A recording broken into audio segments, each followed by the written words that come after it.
And something happens when you face off with the devil in the dark that equips you and empowers you to face off with the devil in the public.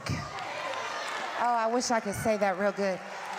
Too many of us are asking God about our public purpose and what can I do in the earth on your behalf. And I hear God saying, if you really want to do something for me, I want you to face off with your devil in private. I need you to look your devil eye to eye and tell that devil no. I need you to face off with your own demons, because I want you to understand that the devil doesn't have any power over you anymore. So that when I send you into the earth, you don't think that the devil has power over the plan that I have in the earth. That's why too many people get started and then back off. But when you face off with the devil in private, you learn a thing or two about the devil, that he's all smoke and mirrors, that he don't have no power, that his plans fall apart, that no weapon formed against you will prosper. That's why you got to face off with the devil in private. You got to go to war the devil in your own prayer life. You got to be willing to fast and pray and get into your own wilderness so that you recognize that that devil who once held you, that once tempted you, no longer has power over you. As a matter of fact, you got power over him. If you really want to go to war to devil with the devil on God's behalf, I hear God saying, let it start at home. Because if you let it start at home, when I send you into the marketplace, when I send you into the political system, when I send you on the front lines of the church, you won't back down when the devil throws something your way. Because you already know no weapon formed against me will prosper. You will already know that greater is he that is in me than he that is in the world. How do I know this? Because I faced off with the devil in the wilderness. I looked the devil in the eyes. I told addiction, you got to get off of me. I told depression, I'm going to therapy. I told my generational curse, it's got to end with me. I wish you knew who you were sitting next to. You sitting next to somebody who's had to face off with the devil in real life. I looked him in the eye. He said my name. He wanted to take me. He wanted to hold me. But you looking at a woman that got loose. Loose that woman and let her go. Loose that man and... I wish I had a little bit more energy, because I would preach like somebody crazy in this room. I would tell hell to get your hands off of that child. I would tell hell that you sent your last thought, your last shot.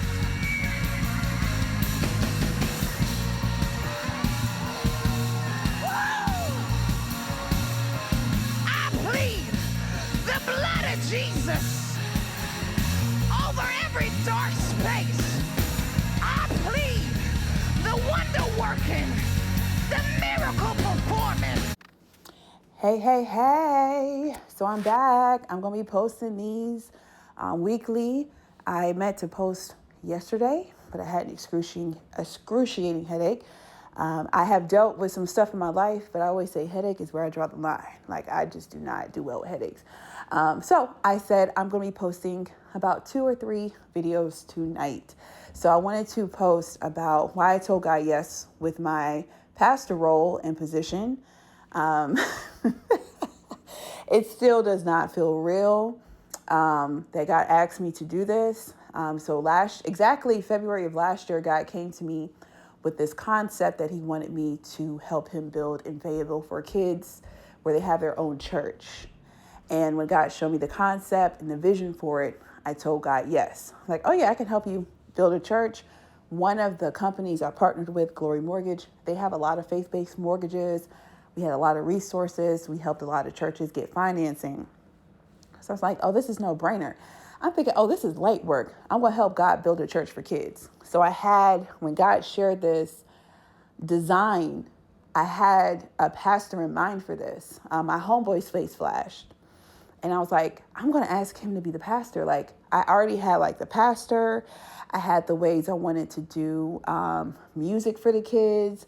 I just had this really cool concept and I started working on it. And as I was working on it, doors have been opening up for me in this area, which is actually kind of hilarious. So I just started working on this.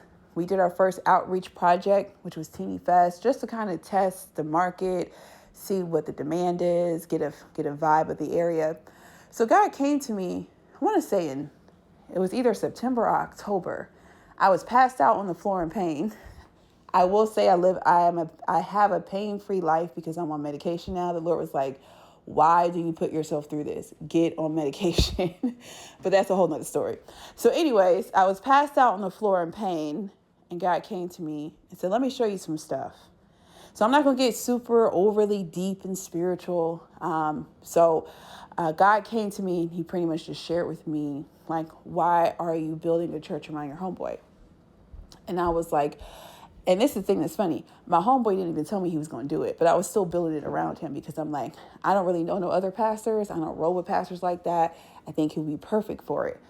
So God came to me and said, Jamie, he said, let me tell you about this position and how this position was designed in the realm, in the heavenly realms. And he said, I ruled in your favor for you to walk in this position.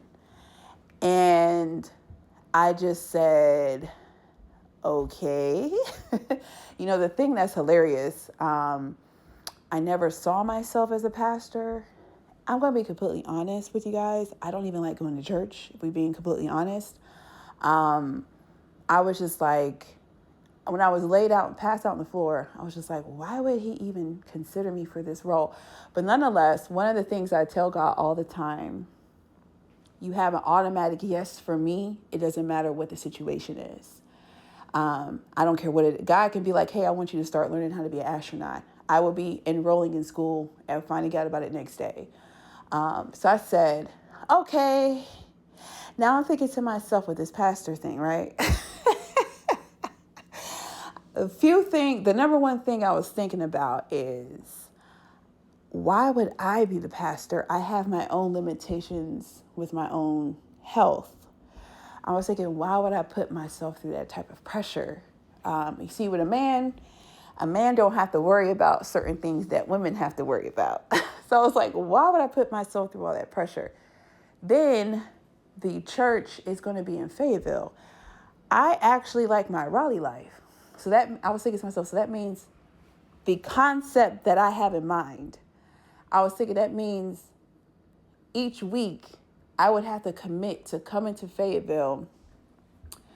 I can't miss no days on this. I can't be like, oh, I'm sorry, kids. I wasn't feeling well. And I was thinking, how the heck am I going to do all this? On top of all of that, I was just thinking, like, he's more polished. Kids do not listen to me. So I have a very flowy vibe. I usually get in trouble with kids because I let them do whatever they want to do. So I'm thinking, why would kids listen to me? So I was like, you know what? I'm just going to ride with it because God asked me to do it. Because the concept I have for it is perfect. Just connecting with just pastors in the Fayetteville area, Cumberland County, just sharing with me just different things going on in the school system, what kids are going through, just in the area, so it's been pretty cool. As I was going on this in Jamie true fashion, I started to get a tad overwhelmed because one of my homeboys was like, Jamie, okay, cool, you're going to do the church. All right, cool, we support you in this. We have some youth that we can send your way. He was like, but before I send you these kids, what's your growth track looking like? I said, my growth track? What child was that? He's like, what you going to do with the discipleship? He said, I'm going to send you the people, but like, what you going to do with it? He goes, what's your curriculum looking like?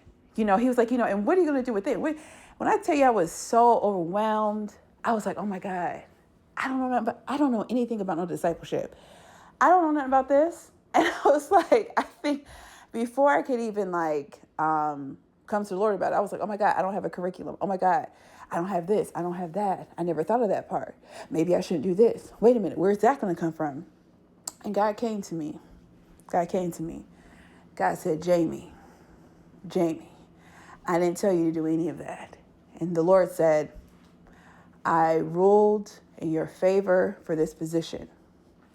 And God told me, he said, Jamie, children hate me. And he said, what I want you to do is to create an environment where I can come through and I can encounter children. He said, that's it. He said, do not stress yourself out about what you lack. Don't stress yourself out about limitations. Don't stress yourself out on what criticism and what people have to say. He said, you are going to be evidence and you are going to be proof in the eyes of a child that I'm real. And he said that you're going to be the bridge between who their needs, who they are, what they identify with, their stories, and heaven. And he said, that's all you're going to be doing. And that's how I'm going to use you. Do not overcomplicate this. You don't need all the stuff people are telling you that you need. You don't need to go to school. You don't need no certification. Honestly, I was so shocked the Lord asked me to do this because I don't even come from a church home. And I was like, okay, so let me give y'all some tea. Let me tell y'all some tea. So when the Lord came to me with this, the first thing that came to my mind, and I'm not even gonna lie, I was like, I ain't gonna never get no man. Lord, who wants to marry a pastor? That is just not attractive. I just said to myself, I ain't gonna never get no man. If that's the price, Lord, I'll pay it. Maybe one day another season will come. I was like, nobody wants that. Nobody. Pastor Sarah Jakes makes it look cute. She comes from that world. I was just like, there's nothing cute about a pastor to me. This is no shade. This is my thoughts when God told me. And I told the Lord, I said, you know what? I'm going to do it. I'm going to do it. I'm going to build it. When he told me kids hate him, my heart sank. And I said, I'm not going to allow what I feel like I'm missing out on or allow others' projections to stop what God is trying to do. So that is why I told God yes. This is not a revenge ministry. Let me tell you something about hate, bitterness, unforgiveness, and anger. It's energy. And you cannot build anything in the name of God if you're trying to stun on somebody else. This is not a revenge ministry. This is not a ministry to build a platform, to make a name for myself. This is just giving God an opportunity to encounter children, and I'm going to do that. And I told God, I'm going to build this for you. I'm going to build it how you want it. And I said, I want to fund it myself. That's what I told God. Now, I have no clue how we're going to fund this. I've accepted some sales opportunities in different industries. And I told God, I said, I'm going to fund it. We're going to build it. I'm going to make room for you. And that is my prayer for this ministry. It's not about, being popular, being on TikTok. All that stuff is cute. This is just really giving God an opportunity to reach kids. So I get hyped when I think about it, because if you listen to me, you take my advice. You don't have to take all my advice because I'm very all over the place. If you're in high school, you 12, 13, 14, 15, if you can just listen with an open heart and take my advice, have God ride with you, you're going to be light years ahead. So that's what I'm excited about. I believe everybody shouldn't have to start from the same starting place. Somebody has to come and show you, hey, don't do this. Hey, this is what I would recommend. Hey, this is how you get your prayers answered. Hey, this is what the Lord feels about this. Everybody shouldn't be coming from the same starting place. Everybody shouldn't have to dig the same ditch. These kids are going to have a 36-year head start on life, on the things of God. So that's why I'm excited about it. And that's why I'm hyped about it. So that's why I told God yes. I'm not going to lie. A lot of doors have opened up for me behind this yes. You would be surprised on some of the pastors that God has connected me with, stuff I haven't even thought of or asked for. And I'm talking about people that you see on TV. God has connected me with them. I I'm gonna be honest. I never thought I would walk this.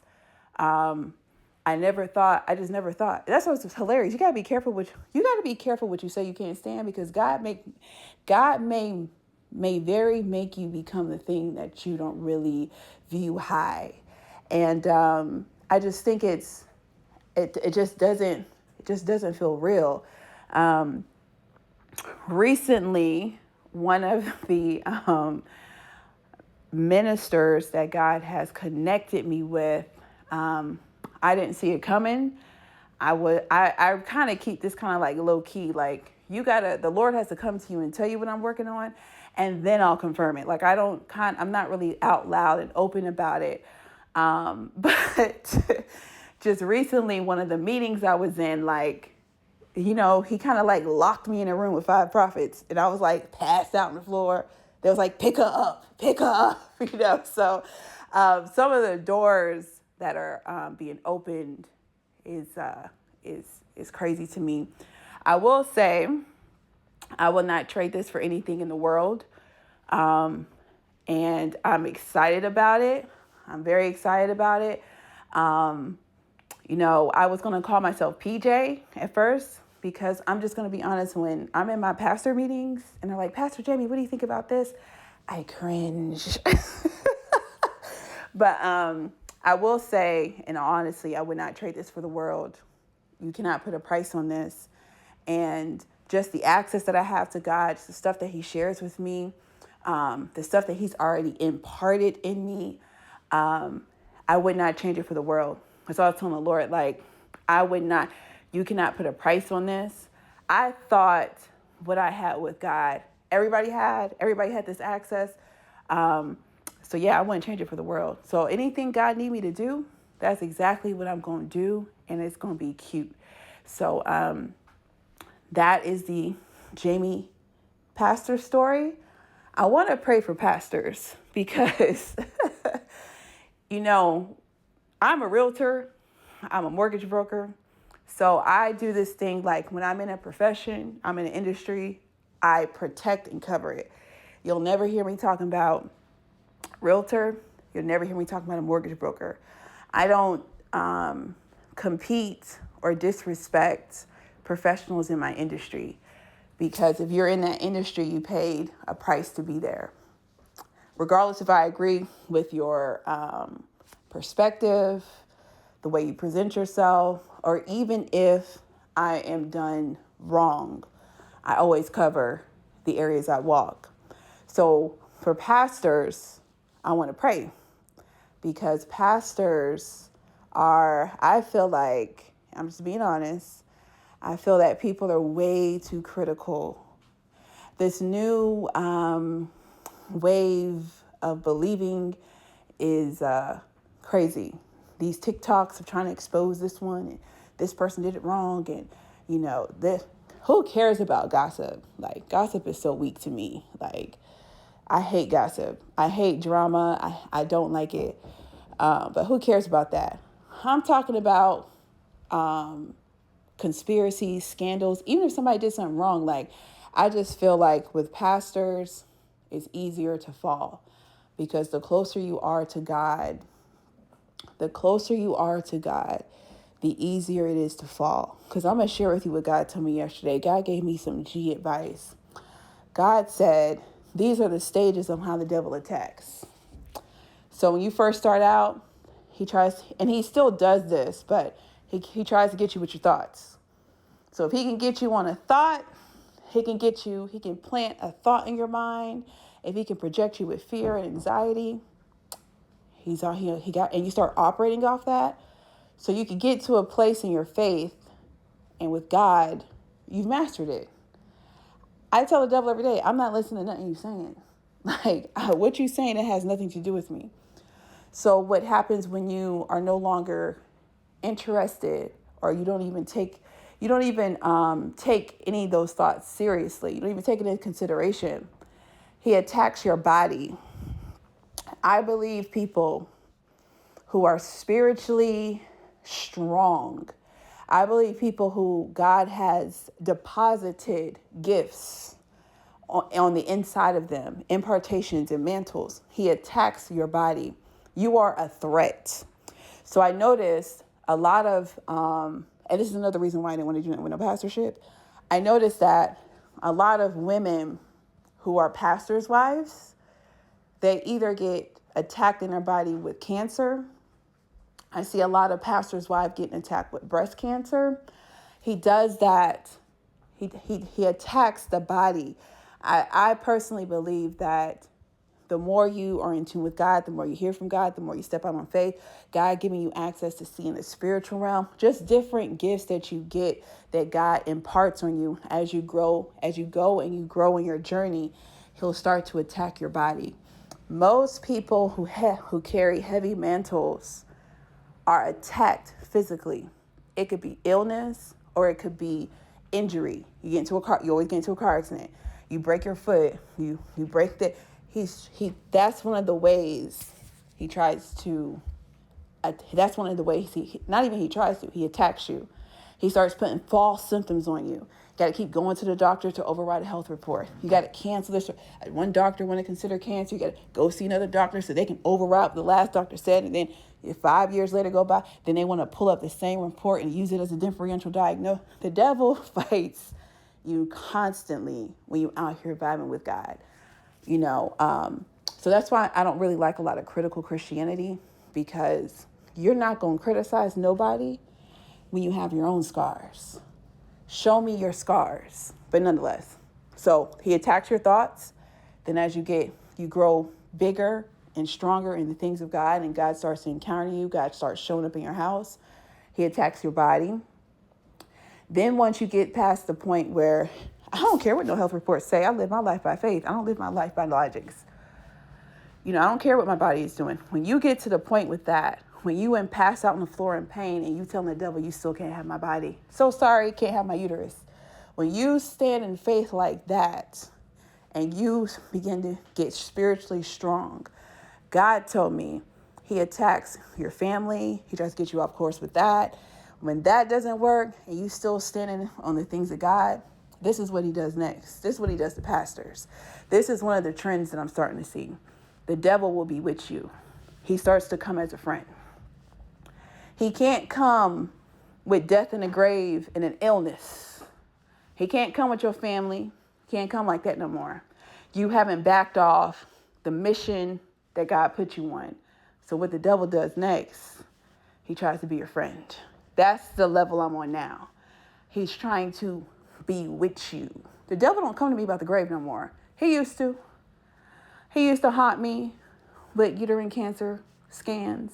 When I go to sleep, I wake up, I'm not sure if I'm in a hospital, if I'm in my house. I go walk my dog in the park, and the word malignancy is spelled out in the clouds. He used to mess with me like that. I get in my car, you're going to get into a car accident today, you're going to die. He used to put false symptoms on me.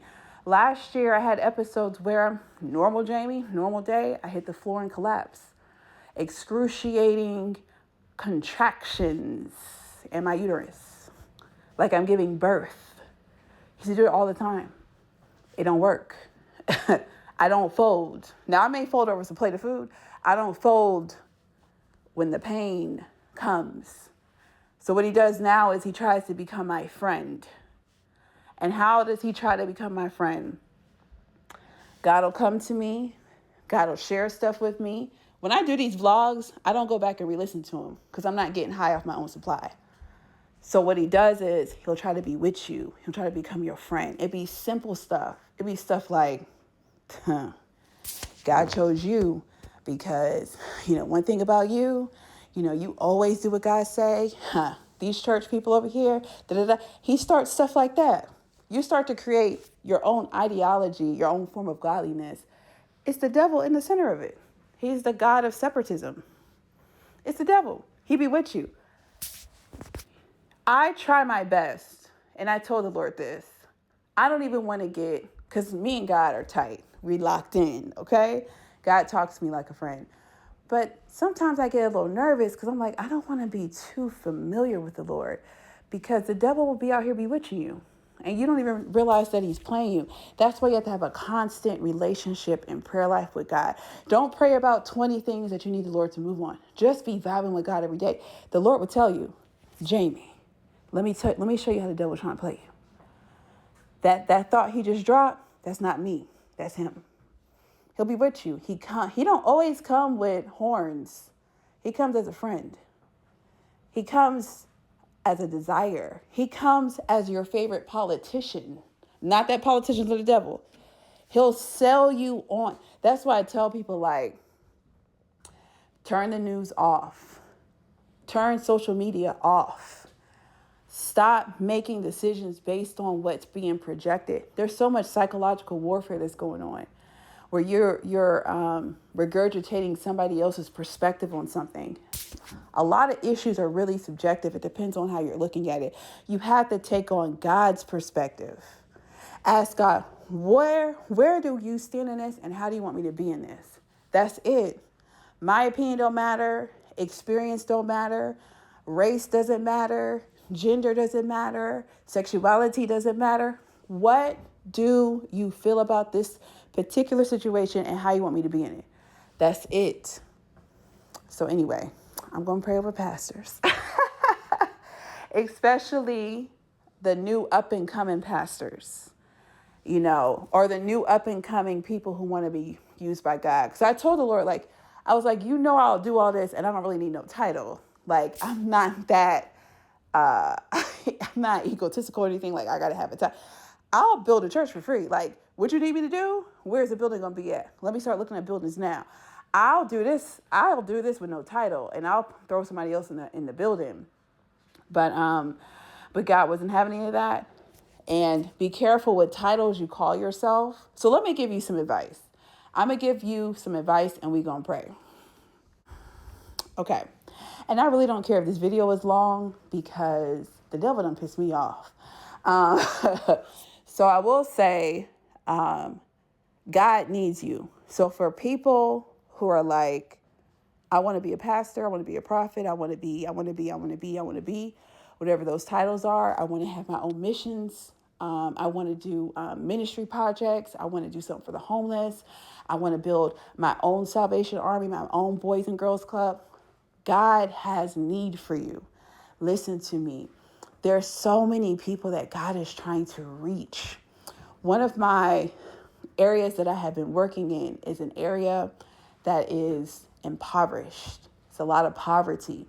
And just looking around, it grips my heart of the condition that these kids are living in. God needs you. He's looking for vessels.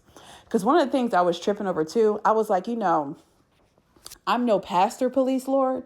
But I was like, I thought you had to be married to be a pastor. Like, I don't know why I thought that. I know women get a lot of heat in general for anything that we do. So I know a lot of people feel some type of way about girl pastors. But I was like, I could have sworn I heard somewhere, like, you got to be married to be a pastor. Like, this is just not cute, Lord. I don't understand. But God is not looking for perfection. He's not looking for gender. He's looking for a vessel.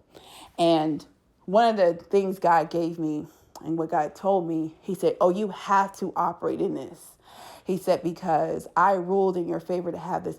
This position that I'm walking in is not even a position of my own. This was designed for somebody that told God no. And I was thinking to myself, when God told me this, I was like, but you never really asked me. You just said, hey, this is what I need you to do. Because I gave God an automatic yes. So God's vibe was like, I know somebody that's going to say yes. So you can always come to God about the things you want to do. But if God comes to you about something that he wants you to do, he's going to tell you what qualifies you, why he chose you, so that you can spiritually defend it. So be careful.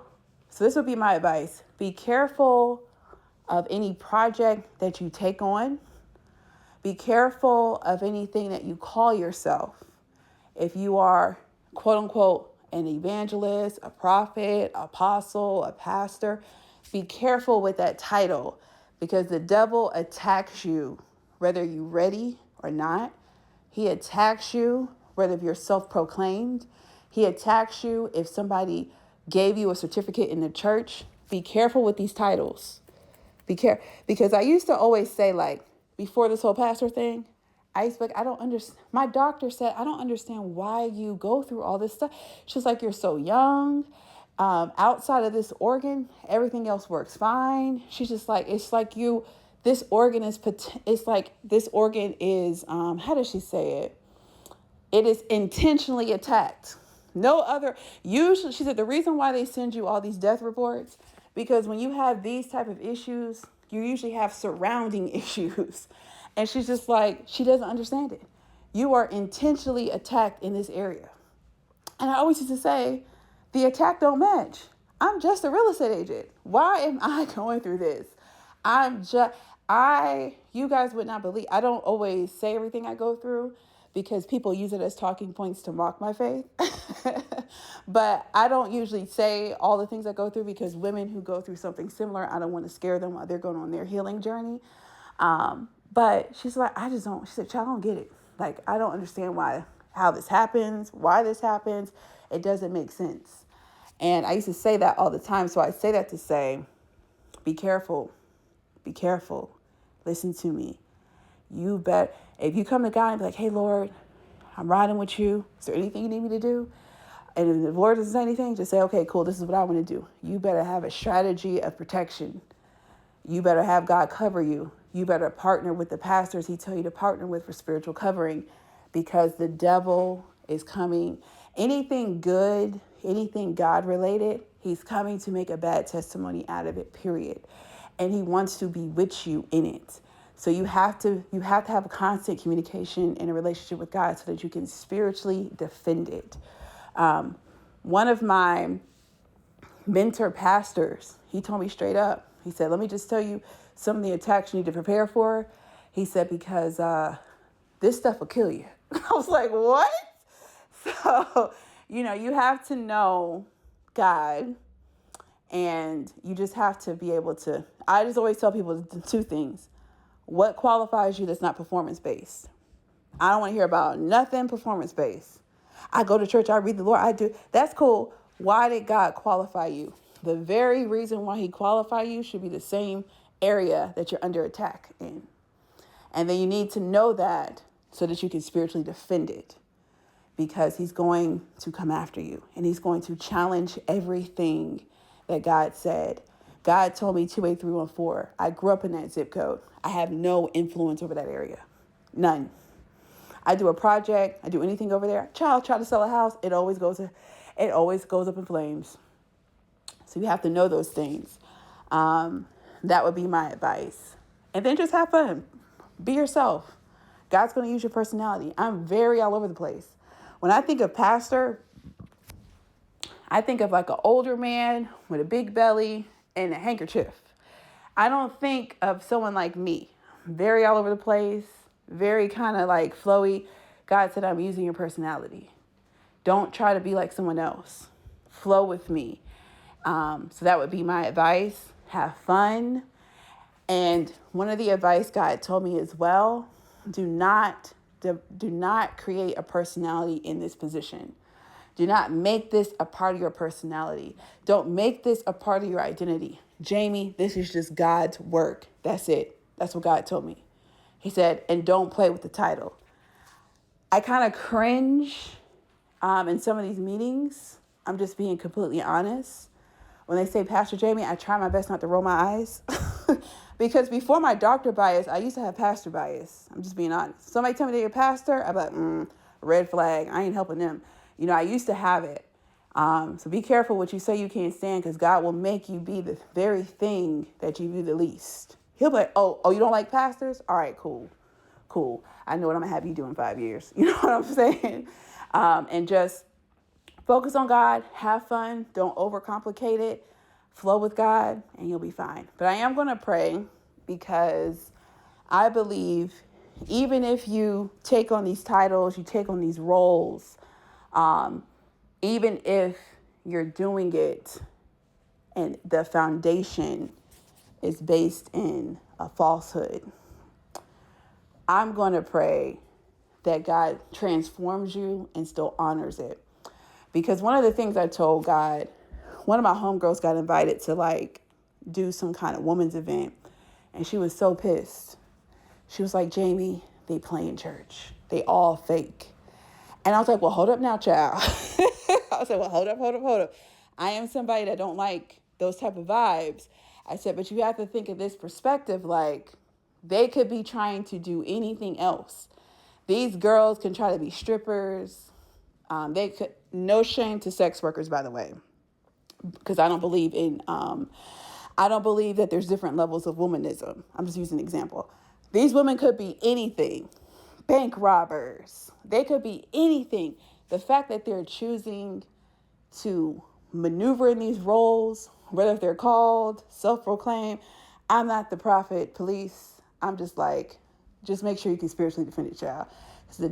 The way I know you a prophet is because you've been through hell. And I'm not talking about no self-inflicted hell. I'm talking about you minding your business and all hell breaks loose. I'm talking about you have to spiritually defend the position that he put you in. But regardless of your position, I'm going to pray that God transforms you and that he finds purpose for you, because people need to know about God. The devil is taking people out on technicalities because they don't know how he operates. So my prayer, I'm not beefing with nobody. I wrote on, I wrote on this prophet's page. She's like a really popular prophet. She's cute. Yeah, I think she's cute. She has really cute hair or whatever. I'm not going to name drop her. But, I wasn't really feeling her perspective was all wrong to me. Like her logic, her perspective, her rudeness. And I was like, I just wrote on it. Can you believe Can you believe this girl messaged me, was disrespectful towards me? And I told the Lord, that's not going to be my rep. Like, I'm not the prophet police. I'm not going back and forth with people. I'm just going to focus on the work, because that's one of the ways the devil bewitches people. He gets you so focused on criticizing this person. Oh my God, her logic is off. Oh my God, I can't believe she said that. That's not what God is saying. That's not what God showed me. Get you all caught up in this dysphoria. And there's people, children dying every day, killed on technicalities, shot, raped, molested every day. And we going back and forth on TikTok. TikTok's not the real world.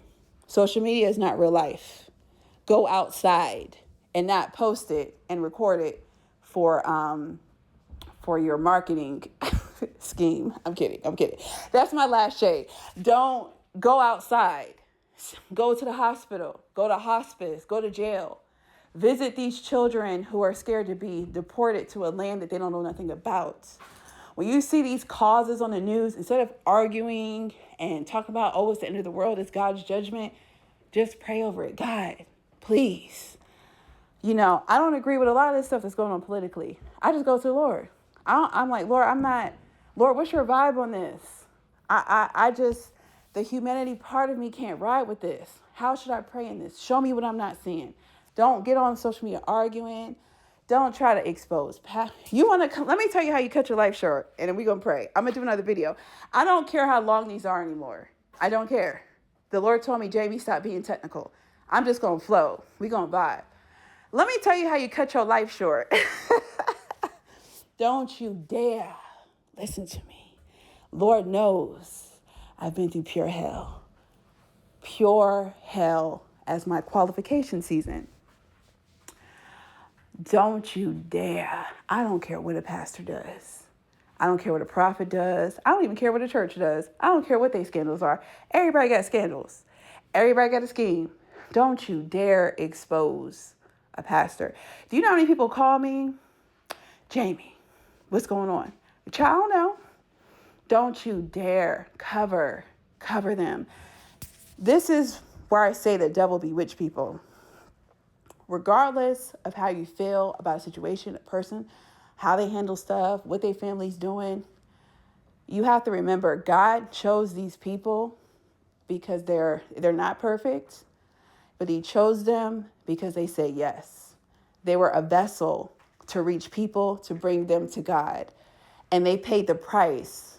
They paid the price to be in the stance that they're in the position that they're in spiritually. And you may not agree. There's a lot of stuff I don't agree with. a lot of stuff. But you can still pull from a ministry in a church the things that God has deposited in them. When you have a relationship with the Lord, he'll tell you, there's some things I need you to pull from that I deposit in this person. So it don't matter if stuff they done, it don't matter if they're imperfect. I'm going to do a new video talking about vows tonight. We're going to talk about Hannah. Hannah did a vow to God, and she pulled from a ministry, a priest that had a problematic family, but God still honored her with a son. She gave her son to a ministry that was problematic. God still honored it. God always defends his reputation. So when I see people saying, oh, we got to call this prophet out. No, you don't. You don't have to do none of that. All you need to call on the Lord, and you need to, instead of investing your time in that, invest your time in there's enough brokenness in this world that we can focus on. So that's all I'm going to say. And I'm going to pray for my pastor girlies, my prophet girlies, whatever your vibe is that you're trying to do, whatever that you want to become, even if it doesn't have to be perfect. But even if it's kind of like, I like prophets because they be telling people's business and that's what I want to do. Even if it's kind of like rooted in vanity, I'm going to pray that God still backs it. Because being outside, listening to these children, listening to what's going on in this world, we need you. Whether the Lord told you or the Lord just finding out today that you're a prophet, we're going to pray because we need you.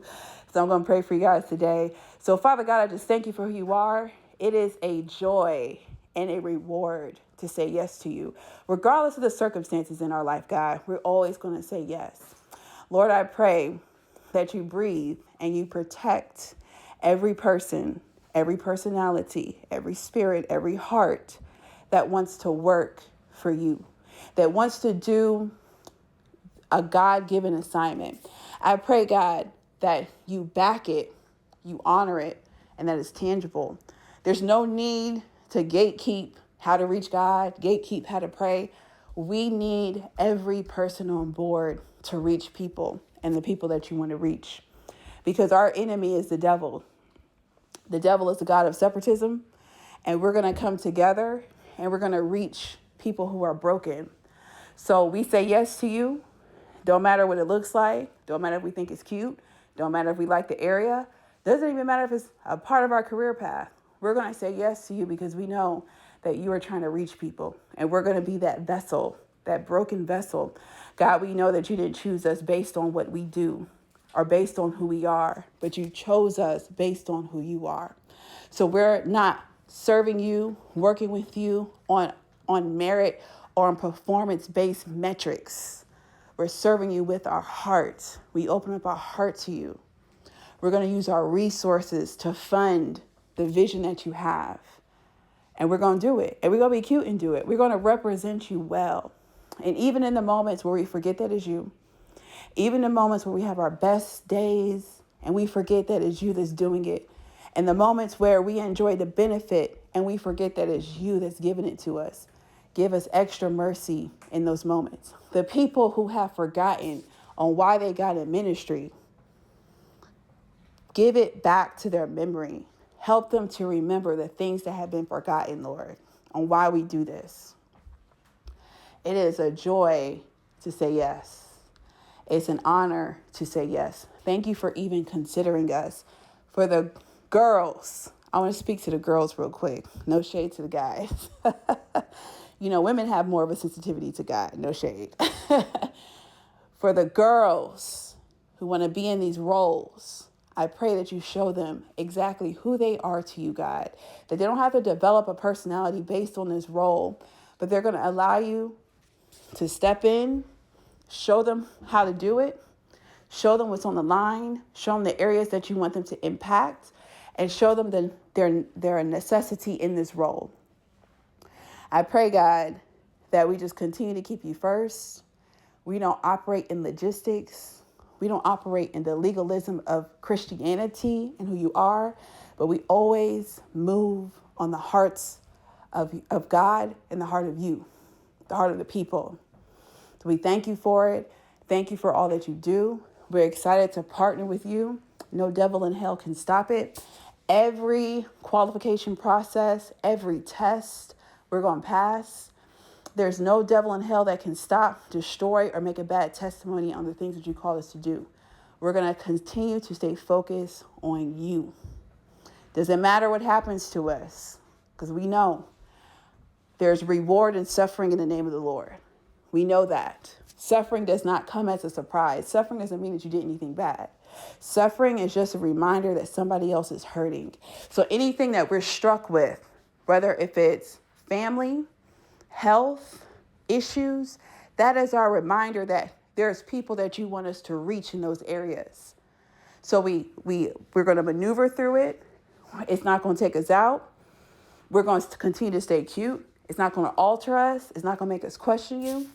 We're just going to continue to build this God vision that you have for us. And we're going to build it the best way we know how. And we're going to build it in faith. Send us the mentors. Send us the pastors and the ministries you want us to collaborate with, Lord. Let it be easy to find you in this purpose, Lord. So we thank you for it. I thank you that we don't live by our own resources. We have heaven's resources backing us every single day. So I thank you for the ministries that you're birthing. I thank you for the positions and the impartations and the mantles and the spiritual gifts that you are providing us to equip us to handle this broken, complex world. So we thank you for it in advance. In Jesus' name we pray. Amen. So get to work, sis. Build, build, build. And this goes for the guys too. You know, if you're on this pastor vibe. And I will say, like, just jump out in faith and do it. If you have a lingering vibe, like, I feel like I'm supposed to be a pastor, do it. God needs you. You may start off with just, don't be so overly psycho over a title. I wasn't.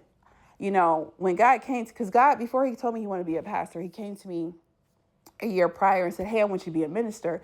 I'm thinking, yeah, I'll do that after I get married. Let me get the husband first, Lord, because we got to knock down this medical, okay? I need my husband to tap into his villain era, like John Q or Luigi, so we can birth these kids. Then I will do it. But when God first came to me about doing any type of ministry project, I always thought I was going to be helping people in the hospital because that's what I have a passion for. There's a lot of people that I hype that are going through cancer treatments. One of the girls I've been hyping, I met her on Instagram, and I put her name on the prayer mountain. She was facing hospice. She was like, they're about to enter her into hospice, and a company came and put her on clinical trials, and that girl is at the gym right now. So I always love praying for people with medical, and one of the things I would love to do, I don't even know if you can do this. I was like, okay, let me give y'all some God girly advice. Why isn't nobody doing a women's conference at a hospice? Can you do a women's conference at a hospital, a jail? This is what I would do. That's what I said. If God used me like that, like I would do a I would figure out, is there a way I can do a women's conference at a hospice? And what I would do is I would make it free, of course, give the women makeovers, pray over them, like hype them, do it in the jail. Like I would be doing cool stuff like that. Like if y'all need some ministry ideas, let me know. I help my pastor homies with all kind of advice for their churches. Like, let me know. I would love to see a women's conference in a prison, a women's conference in a hospice center. I would like to see people hyping someone in the children's hospital. God needs pastors at these children's hospitals for the parents. Is anybody talking to them? I know they have chapels and priests, but God wants to encounter these people in their most vulnerable moments where it's not posted on social media. So get to work. The world needs you. God needs you. He needs a representative to come through and be like, look, God is real. What's going on with y'all? You need groceries? All right, cool. I'll be back. He needs you. So anyway, I'm going to do a video on vows. So we're going to see how many videos I can push out tonight. But y'all have a good week.